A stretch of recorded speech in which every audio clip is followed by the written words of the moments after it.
Assalamualaikum warahmatullahi wabarakatuh. Jadi, perkenalkan, nama saya Rifo Ali Pribadinta dengan NIM 2301211604376 dari Offering C. Jadi di sini saya mengambil jurnal ke-9 dan saya akan membahas mengenai ciri-ciri lingkungan belajar formal, non formal, dan juga informal. Jadi topik pembahasan pada video kali ini ada pengenalan, ada lingkungan belajar formal, ada lingkungan belajar non formal, lingkungan belajar informal, dan yang terakhir ditutup dengan kesimpulan. Pengenalan. Konteks sangat penting dalam pembelajaran online. Di kelas tradisional, peserta didik memiliki ekspektasi tertentu, seperti adanya instruktur dan juga tugas. Namun, di papan diskusi online, ekspektasinya berbeda. Peserta didik harus proaktif dalam mencari jawaban dan bernegosiasi dengan orang lain, baik guru, teman, dan yang lainnya.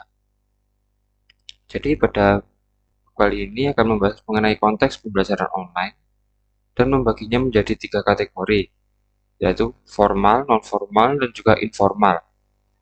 Kategori ini tidak terlalu jelas, dan setiap lingkungan belajar mungkin memiliki fitur dari ketiga kategorinya.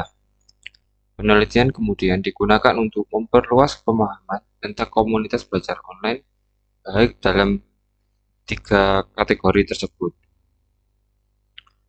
Berikutnya ada lingkungan belajar formal. Lingkungan belajar formal biasanya terjadi di ruang kelas dengan guru yang mengajar kurikulum secara lengkap. Model konseptual VLC dibuat untuk memahami bagaimana peserta didik terlibat dalam lingkungan belajar online formal. Model ini mencakup 3 kategori karakteristik yang saling terkait, yaitu katalis atau komunikasi, ada penekanan yang berisi ide, hubungan, dan juga refleksi, upacara, dan juga tempat. Kemudian ada elemen, ada sejarah, identitas, timbal balik, pluralitas, otonomi, partisipasi, kepercayaan, lintasan, teknologi, protokol sosial, refleksi, identitas, dan juga pembelajaran. Dari ketiga belas elemen ini menunjukkan bahwa komunitas adalah kumpulan dari banyak faktor-faktor dan juga variabel yang berinteraksi secara multidimensi dalam lingkungan belajar formal. Berikutnya yaitu lingkungan belajar non-formal. Pembelajaran online non-formal memiliki ciri tersendiri. Kegiatan ini terorganisir dan bertujuan untuk sekelompok orang tertentu. Contohnya, kelompok pengembangan profesional atau kegiatan edukasi masyarakat. Peserta biasanya memiliki keahlian dan pengetahuan yang bisa dibagi bersama-sama. Dibandingkan dengan pembelajaran formal, pembelajaran non-formal lebih fleksibel.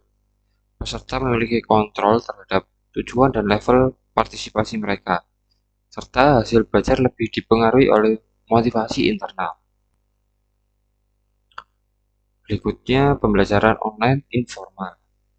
Pembelajaran online informal memiliki ciri yang sangat unik, berbeda dengan pembelajaran formal dan juga non-formal. Pembelajaran informal tidak terstruktur, tidak sistematis, dan lebih sering terjadi secara kebetulan. Pembelajaran ini mencakup seluruh proses belajar sepanjang hidup. Dalam diskusi ini, kita akan fokus pada lingkungan belajar yang memungkinkan peserta didik untuk mengatur dan mengontrol pembelajaran mereka sendiri.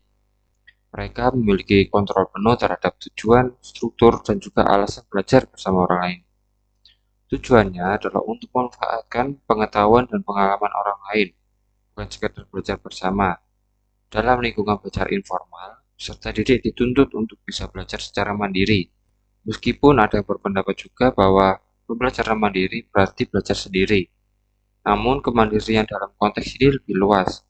Pembelajar mandiri bisa belajar di lingkungan formal, non-formal, ataupun informal.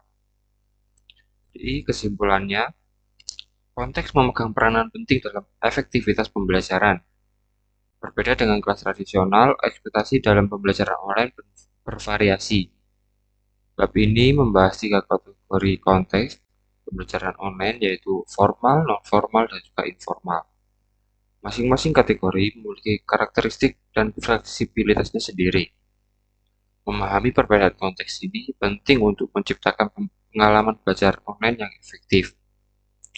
Pendidik dan pengembang platform belajar harus mempertimbangkan faktor-faktor seperti katalis, penekanan, elemen, fleksibilitas, kontrol, dan juga pembelajaran mandiri untuk merancang pembelajaran online yang sesuai dengan kebutuhan peserta didik. Dengan demikian, peserta didik dapat memanfaatkan berbagai konteks pembelajaran online untuk mencapai tujuan belajar mereka secara optimal.